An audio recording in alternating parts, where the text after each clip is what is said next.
Private రంగంలో రిజర్వేషన్ల సాధన కోసం అవసరమైన సూచనలు, సలహాలు, భవిష్యత్తు ఉద్యమాన్ని ఐక్యంగా పనిచేయించడానికి అవసరమైన చర్చ ఇక్కడ జరగాలనేదే మా అభిలాష.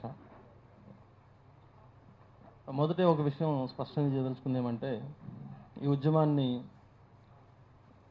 ఈ నినాదాన్ని ప్రారంభించిందే సిపిఎం ఏం కాదు. ఇంతకుముందు కూడా చాలామంది ప్రైవేట్ రంగంలో రిజర్వేషన్ గురించి మాట్లాడారు, పోట్లాడారు. అట్లాగే పార్లమెంట్ దాకా రిజర్వేషన్ బిల్లు వచ్చింది, వెనక్కి పోయింది. రావడానికి కారణాలు ఉన్నాయి, వెనక్కి పోవడానికి కారణాలు ఉన్నాయి. ఆ రకంగా చాలా చాలా కాలం నుండే ప్రైవేట్ రంగంలో రిజర్వేషన్ అనేది ఒక చర్చనీయాంశంగా ఉంది. రెండో విషయం, ఇప్పుడు సిపిఎం ఈ చర్చలోకి తీసుకురావడానికి ఉద్దేశం, గతంలో కొంత చర్చ జరిగినా, కొన్ని ఉద్యమాలు జరిగినా పూర్తిగా ఫలవంతం కాలేదు. కానీ ఈ సమస్య యొక్క ప్రాధాన్యత రీత్యా ఇప్పుడు ప్రభుత్వ రంగం అనేది రోజు రోజుకి కుదించుకుపోతున్నటువంటి బ్యాక్గ్రౌండ్లో ఈ సమస్యకు ప్రాధాన్యత మరింత పెరిగింది. ప్రాధాన్యత పెరగడంతో పాటు గతంలో ఉన్న అనుభవాలను బట్టి మరింత ఐక్యంగా, విస్తారంగా, విశాలంగా ఉద్యమాన్ని నిర్మించాల్సిన అవసరం కూడా ఉంది. అందువల్ల అందుకున్న అవకాశాలను పరిశీలించడానికి, అందుకు అవసరమైన ప్రాతిపదిక ఏర్పాటు చేయడానికే సిపిఎం ఈ కార్యక్రమాన్ని తీసుకుంది. కాబట్టి రాబోయే కాలంలో తప్పనిసరిగా దీన్ని ఇండిపెండెంట్ ఉద్యమంగా చేయాలి. ఒక సిపిఎం ఆధ్వర్యంలో జరిగితే ఈ ఉద్యమం సక్సెస్ అయ్యే అవకాశాలు తక్కువ. గవర్నమెంట్ అంటే సిపిఎం కొన్ని శక్తి తక్కువ, ఆర్గనైజేషన్ నెట్వర్క్ తక్కువ. దేశవ్యాప్తంగా చూసినప్పుడు, తెలంగాణలో చూసినా అంతే. ఇతర రాజకీయ పక్షాలని కలవకుండా, వామపక్షాలని కలవకుండా, సామాజిక శక్తులన్నీ, ఇట్లాంటి డిమాండ్స్ పట్ల ఆసక్తి ఉన్న వ్యక్తులంతా, పెద్దలందరూ కలవకుండా, ఐక్య ఉద్యమం సాగించకుండా ఇది మనం సాధించడం సాధ్యం కాదు. కాబట్టి అట్లాంటి ప్రయత్నాలు తప్పనిసరిగా చేయాలి. దీనికి నాయకత్వంగా కూడా ఇండిపెండెంట్గా ఉండాలి. ఇట్లాంటి ప్రొఫెసర్లే నాయకత్వం వహించాలి తప్ప ఒక రాజకీయ పార్టీగా కంటే కూడా తప్పనిసరిగా రాజకీయ పార్టీలను క్రియాశీలంగా ఉండాలి. ఎందుకంటే వాటికి నెట్వర్క్స్ ఉంటాయి, అట్టడుగు దాకా కార్యకర్తల బలం ఉంటుంది. రాజకీయ పార్టీలు చురుగ్గా పాల్గొనకుండా, దాన్ని పొలిటికలైజ్ చేయకుండా ప్రభుత్వాలు దారికి రావడం కూడా కష్టం. ఇప్పుడే దాస్ గారు చెప్పినట్టుగా కొన్ని వాస్తవాలు. వీటన్ని కలమెలిసి మన ఉద్యమం సాగిద్దాం.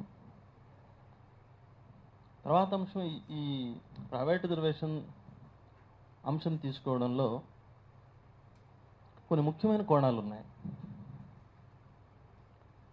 ఒకటి, తక్షణంగా మనకు కనపడేది ఎస్సీ ఎస్టీ బీసీ మిత్రులు వెంటనే స్పందించేది, ఎస్సీ ఎస్టీ బీసీలు సామాజికంగా, ఆర్థికంగా, సాంస్కృతికంగా, రాజకీయంగా అన్ని చోట్ల వెనకబడ్డారు. వెనకబడడం కాదు, మల్లెపల్లి గారు పేర్కొన్నట్టుగా వెనకబడేయబడ్డారు, అణిచివేయబడ్డారు.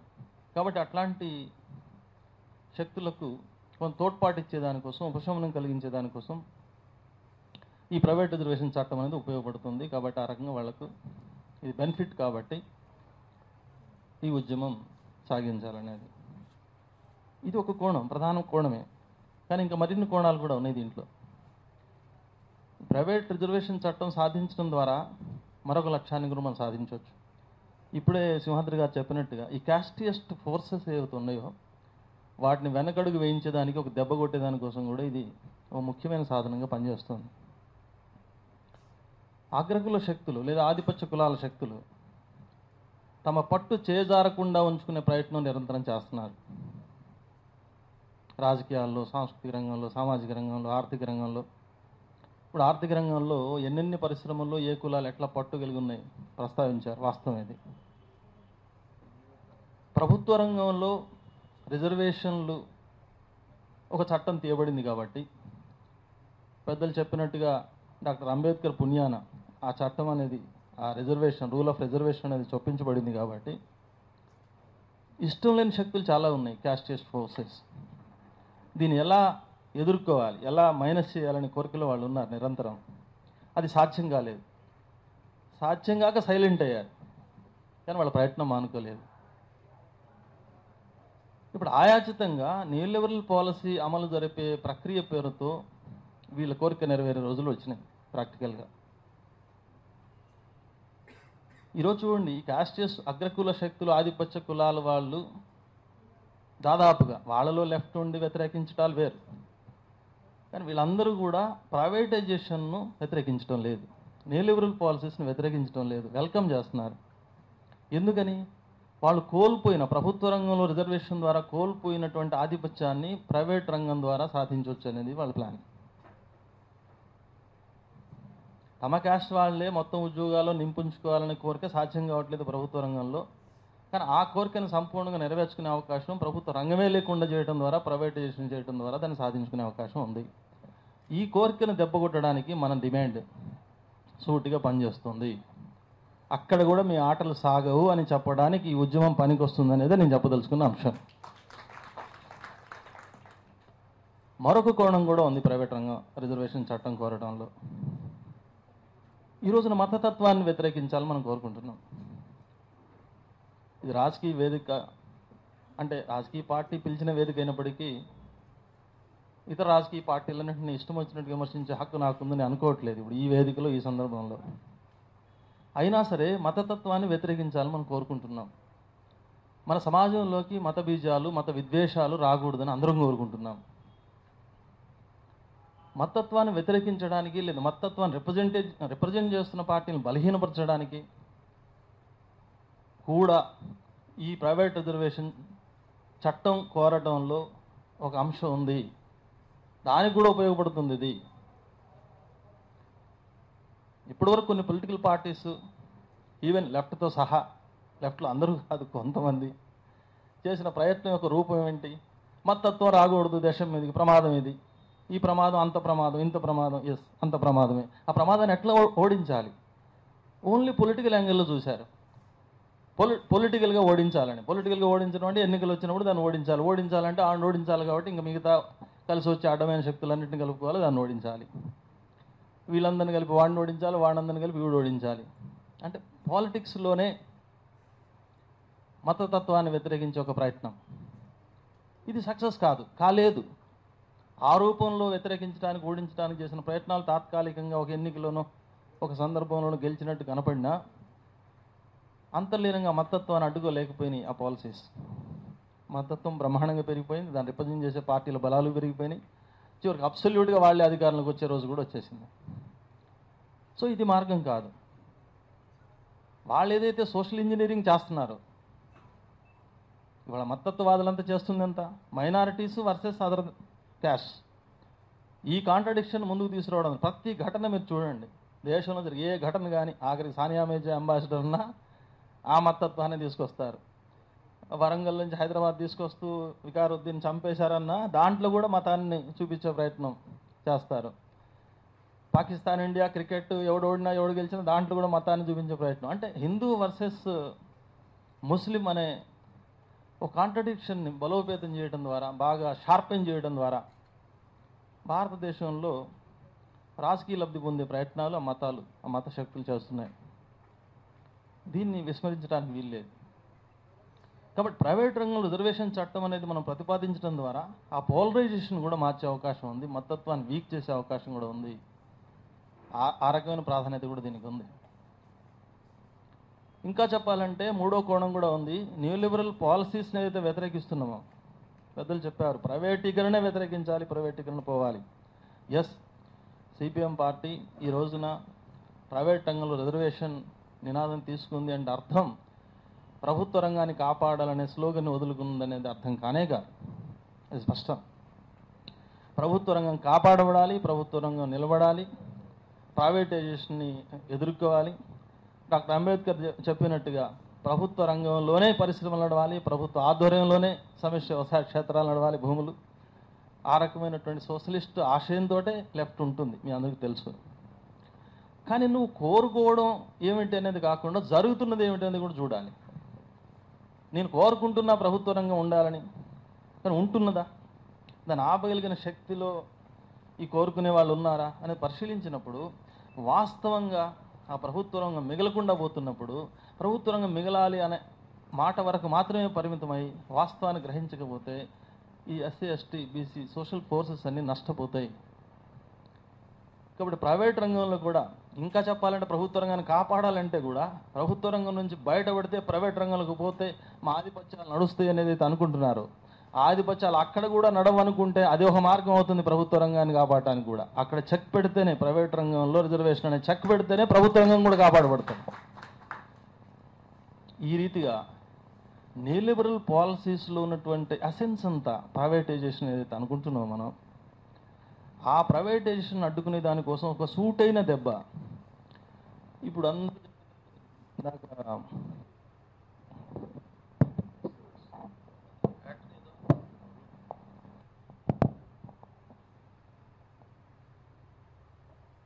అందరూ ముఖ్యమంత్రుల కొడుకులు, ఇందాక మిత్రులు ఎవరో చెప్పారు, విదేశాలకు వెళ్ళి అంతా అర్జ్ చేస్తున్నారు, వాళ్ళు వేడుకుంటున్నారు, మా దేశానికి రండి, మా రాష్ట్రానికి రండి, మేము భూమి ఇస్తాం, కరెంట్ ఇస్తాం, ఇంకేదో ఇస్తాం, వాళ్ళు బొంద ఇస్తాం, బొక్క ఇస్తాం. వాళ్ళు అంటే ఇక్కడికి వస్తే ఎన్ని రాయితీలు ఇస్తామని చెప్పి వాళ్ళు ఆశపడుతున్నారు. ఇక్కడ ప్రైవేట్ రంగంలో మేము ఫ్యాక్టరీ పెడితే,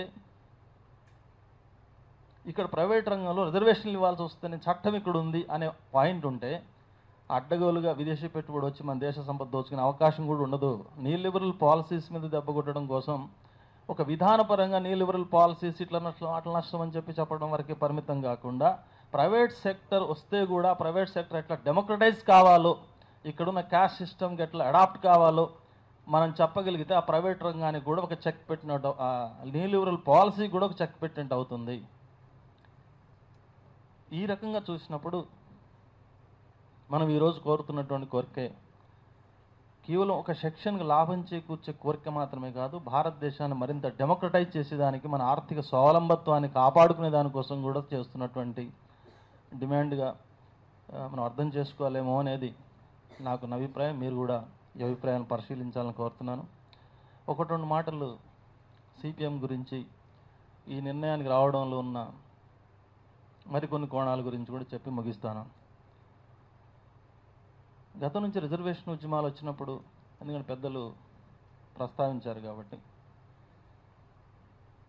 అన్ని రాజకీయ పార్టీలు వ్యతిరేకించినాయి. సిపిఎం పార్టీ మొదట క్యాస్ట్ కోణాన్ని ఇంతగా తీసుకోలేదు, ఇప్పుడు తీసుకున్నాం, లేట్ అయింది, తీసుకున్నందుకు సంతోషం, వాస్తవం. ఆ విమర్శలు మేము స్వీకరిస్తున్నాం, మీరు చెప్పిన వాస్తవాలను కూడా అంగీకరిస్తున్నాం. అయితే ఒక్కటే నేను చెప్పదలుచుకున్నాను, ఎందుకు కమ్యూనిస్టులు, పర్టికులర్గా సిపిఎం పార్టీ ఈ వైఖరి లేటుగా తీసుకుంది, ఇప్పుడు దాకా ఎందుకు తీసుకోలేదు? మామూలుగా చెప్పే కారణం, బయట చర్చ జరుగుతున్న కారణం ఏంటంటే, కమ్యూనిస్ట్ పార్టీలు కూడా కమ్మారెడ్డి నాయకులు ఉన్నారు కాబట్టి వాళ్ళు కూడా ఆ నాయకత్వంలో ఉన్నారు కాబట్టి పార్టీలు ఆ వైఖరి కంటే భిన్నంగా తీసుకోలేవని. అభిప్రాయం తప్పు రైటుని ఇక్కడ చర్చ చేయదలుచుకోలేదు. అభిప్రాయాలు కలిగి ఉండే స్వేచ్ఛ, ప్రజాస్వామ్యం మనందరికీ ఉంది. ఒక సిపిఎం పార్టీ మీద, ఆ నాయకత్వం మీద, వాళ్ళ స్టైల్ మీద, వాళ్ళు తీసుకున్న నిర్ణయాలు ఎందుకు, దాని మూల కారణాలు ఏంటి అనే అభిప్రాయాలు వ్యక్తం చేసే స్వేచ్ఛ ఎందుకు ఉండకూడదు? తప్పకుండా ఉండవచ్చు. అది రైటా తప్ప అది వేరే విషయం. మా గురించి ఏమనుకుంటున్నారని కూడా మాకు తెలియాలి. కాబట్టి ఆ రకంగా అనుకోవడాన్ని, మీ అభిప్రాయాలు స్వేచ్ఛగా చెప్పడాన్ని నేను ఆహ్వానిస్తున్నాను. బట్ అంతరంగికంగా మాలో జరుగుతున్న విషయాన్ని మీకు చెప్పాలి. మేమేం చర్చిస్తున్నాం? క్యాస్ట్ జోలికి పోతే ప్రజల్ని చీలుస్తుందేమో క్యాస్ట్, ఇది మా చర్చ. వర్గం అనేది పునాది. వర్గం సమస్య పరిష్కారం అయిపోతే కులం సమస్య ఆటోమేటిక్గా పరిష్కారం అవుతుంది. కులం సూపర్ఫిషియల్ ఏమో. కాబట్టి ఆర్థిక సమస్య పరిష్కారం అవుతే, వర్గ నిర్మూలన జరిగిపోతే, సోషలిజం సాధిస్తే కుల నిర్మూలన జరుగుతుంది. ఇలాంటి చర్చ. ఎక్కువ వివరాల్లోకి పోను. కానీ ఇప్పుడు ప్రాక్టికల్గా ఇన్నేళ్ల అనుభవం తర్వాత మాకు అర్థమైంది ఏంటి, ఒకవేళ అసలు వర్గం నిర్మూలన జరిగితేనే కుల నిర్మూలన జరుగుతుందా, కులం జోలికి పోకుండా వర్గంతో ఇది సాధ్యమవుతుందా? సాధ్యం కాదు, దాంట్లో కూడా లిమిటేషన్స్ ఉన్నాయి. అది ఒక కోణం. కులం పునాదిలో లేదా, ఆర్థిక సంబంధం లేదా, ఆర్థిక విప్లవం ఉందనుకున్నా సరే కులానికి ఆర్థికానికి సంబంధం లేకుండా లేదు భారతదేశంలో. పునాదిలో లేకుండా లేదు భారతదేశంలో కులం. ఒక కులం ఆస్తి కలిగి ఉండకూడదని చట్టం చేస్తున్నాడు. చట్టం ఉంది 1000 సంవత్సరాల పాటు దేశంలో. అంటే దాని అర్థం ఏంటి? ఆస్తి సంబంధం. వర్గం అనేది ఎట్లా నిర్ణయిస్తాం? ఆస్తి సంబంధాన్ని బట్టి, ఉత్పత్తి శక్తుల సంబంధాన్ని బట్టి వర్గాన్ని నిర్ణయిస్తాం. మార్క్సిజం చెప్పింది అది. ఇక్కడ కులం ఆ రూపంలో ఆస్తి సంబంధంలో కులం నిర్ణయించబడింది. ఈ కులానికి ఆస్తి ఉండకూడదు, ఈ కులానికి చదువు ఉండకూడదు, ఈ కులం చదువుకోవాలి, పని చేయకూడదు. ఇట్లా కులానికి ఆర్థిక విషయాలకు ఆస్తికి సంబంధం పెట్టి డైరెక్ట్గా రాజ్యం జోక్యం చేసుకొని రాజులు జోక్యం చేసుకొని చట్టం చేసిన పరిస్థితి ఉంటే కులం పునాది కాకుండా ఎలా ఉంటుంది? రెండవది, ఈ లోపం గురించి అలా ఉంచి ఒకవేళ మేము అనుకున్న అంచనా ఆ పొరపాటు అంచనాలోంచి చూసినా వర్గం నిర్మూలించిన తర్వాత సోషలిజం సాధించిన తర్వాతనే కులం పోద్ది అనుకున్నా, సోషలిజం సాధించాలంటే ఏం చేయాలి? వర్గ పోరాటం సాగించాలి. వర్గ పోరాటం సాగించాలంటే ఏం చేయాలి? వర్గాన్ని ఐక్యం చేయాలి. ఆ వర్గాన్ని ఐక్యం చేయకుండా ఇది సాధ్యం కాదు. ఆ వర్గ ఐక్యతకే కులం అడ్డం వస్తుంది ఇండియాలో. ఒకవేళ మేము అనుకున్న దారిలో పోదాం అనుకున్నా, ఆ వర్గాన్ని ఐక్యం చేసి విప్లవాన్ని సృష్టిద్దాం అనుకున్నా సరే, ఆ వర్గాన్ని ఐక్యం చేయాలంటే ఆ వర్గంలో మళ్ళీ కులాలు కనపడుతున్నాయి. 1936లో ఎన్హిలేషన్ ఆఫ్ క్యాస్ట్లో అంబేద్కర్ ఆనాడే చెప్పాడు, భారతదేశంలో కమ్యూనిస్టులు భ్రమలో ఉన్నారు, వర్గాన్ని నిర్మించి సోషలిజం సాధిద్దామని. కానీ వాళ్ళు ఎట్లా నిర్మించగలరు? వర్గంలో ఐక్యం చేయడం, ఐక్యం కాగలరా? కులాలను మర్చిపోయి వర్గాలు ఐక్యం కాగలవా దేశంలో అనే ప్రశ్న ఆనాడు వేశాడు ఆయన. కాబట్టి అంబేద్కర్ కమ్యూనిస్టుల గురించి చేసిన విమర్శల్లో చాలా వాస్తవాలు ఉన్నాయి. కమ్యూనిస్టులు అంబేద్కర్ కొన్ని లిమిటేషన్ గురించి చెప్పిన విషయాల్లో కూడా కొన్ని వాస్తవాలు ఉన్నాయి. ఆ చర్చ ఇప్పుడు కాదు, అంబేద్కర్ మాస్. కానీ ఒకటి మాత్రం నిజం, అంబేద్కరిస్టులు కమ్యూనిస్టులు అందరు కలిసి తప్ప ఈ దేశం ముందుకు పోదనేది మాత్రం ఒక వాస్తవం. వాళ్ళ ఆ రకంగా మనం ముందుకు పోవాల్సి ఉంది. అంబేద్కర్ని కమ్యూనిస్టులు, కమ్యూనిస్టులని అంబేద్కరిస్టులు అందరూ అర్థం చేసుకోవాలి. పరస్పరం ఎక్కడన్నా వైరుధ్యం చిన్న చిన్నవి ఉంటాయి, మిత్ర వైరుధ్యాలు తప్ప శత్రు వైరుధ్యాలు కాదనేది మనం గమనించాలి. కాబట్టి ఇప్పుడు ఒక స్పష్టమైన నిర్ధారణకు కులాన్ని అడ్రస్ చేయకుండా, కులం పైన జరుగుతున్న అప్రెషన్కి వ్యతిరేకంగా, కులం పైన జరుగుతున్నటువంటి ఆర్థిక దాడికి వ్యతిరేకంగా, కులం విషయంలో జరుగుతున్న అన్డెమోక్రటిక్ మెథడ్స్కి వ్యతిరేకంగా పోరాడకుండా, కులం బేసిస్గా ఉన్నటువంటి ఆర్థిక రాజకీయ సమానత్వాలను సాధించకుండా, సాధించే ప్రయత్నంలో అందుకు అవసరమైన ఉద్యమాలు నిర్మించకుండా ఈ దేశంలో ప్రజాతంత్ర ఉద్యమాలు లేదా శ్రామిక వర్గ ఉద్యమాలు ముందుకు సాగటం అనేది సాధ్యం కాని విషయం. ఆ రూపంలో మా అవగాహనలో వచ్చినటువంటి ఈ మార్పులతో గత 10 ఏళ్లుగా కొంత కృషి సాగించాం.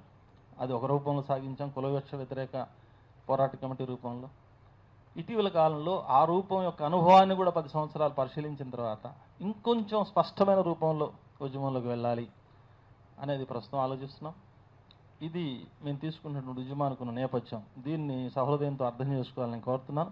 ఏమైనా ఇంకా ఇంకా ఇంకా ఇట్లాంటి చర్చలు, ఈ చర్చలు ఇంకా నిరంతరం సాగాల్సిందే. ఆచరణలోంచి, అనుభవంలోంచి మనం నేర్చుకున్న విషయాల్లోంచి మనం సర్దుబాటు చేసుకుంటూ, తప్పులు సరి చేసుకుంటూ ముందుకు సాగాలి.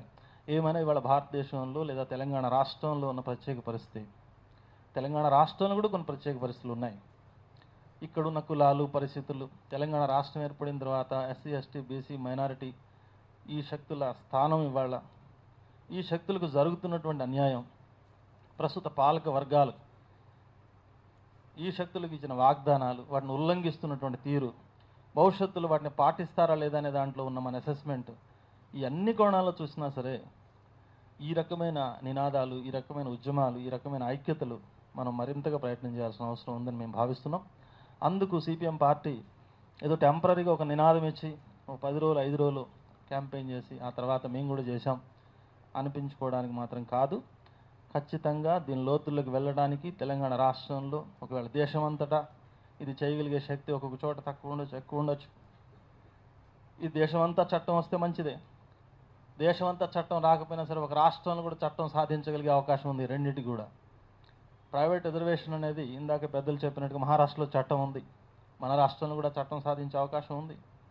మన రాష్ట్ర ప్రభుత్వం అచ్చంగా బడుగు బలహీన వర్గాల కోసమే పుట్టిన సర్కారని చెప్పుకుంటున్నారు. కాబట్టి అందరికంటే ముందు ఎస్సీ, ఎస్టీ సప్లాన్ మనం సాధించాం. ఇక్కడ భారతదేశంలో ఎక్కడా లేదా చట్టం, ఆంధ్రదేశంలో మనం సాధించాం. ఉమ్మడి ఆంధ్రప్రదేశ్ రాష్ట్రంలో ఆనాడు కూడా సిపిఎం పార్టీ ముందు ఇనిషియేట్ చేసింది. కొంత కృషి మా వేదికల మీద చేసిన తర్వాత, ప్రజల్లో కొంత చైతన్యాన్ని, కేడర్లో సన్నద్ధతను సాధించిన తర్వాత ఉమ్మడి వేదికల ద్వారా ఆనాడు కాకి మాధవరావు గారి అధ్యక్షతన అనేక ప్రజా సంఘాల కలయికతో ఆ ఎస్సీ, ఎస్టీ సప్లాన్ ఉద్యమం ముందుకు సాగింది. అందరి కృషి వల్ల సాధించబడింది. అదే పద్ధతిలో ఈ రోజున బీసీలకు సప్లాన్ విషయంలో, కృషి చేస్తున్నాం. ఆ వివరాలు ఇంకా నేను ఇక్కడ చెప్పలేదు. ఇక్కడ ప్రైవేట్ రిజర్వేషన్స్ గురించి మాట్లాడుతున్నాం కాబట్టి ప్రైవేట్ రిజర్వేషన్ చట్టం కూడా మహారాష్ట్ర లాగానే మన రాష్ట్రంలో వరకైనా సరే మనం చట్టం సాధించుకునే అవకాశం ఉంది.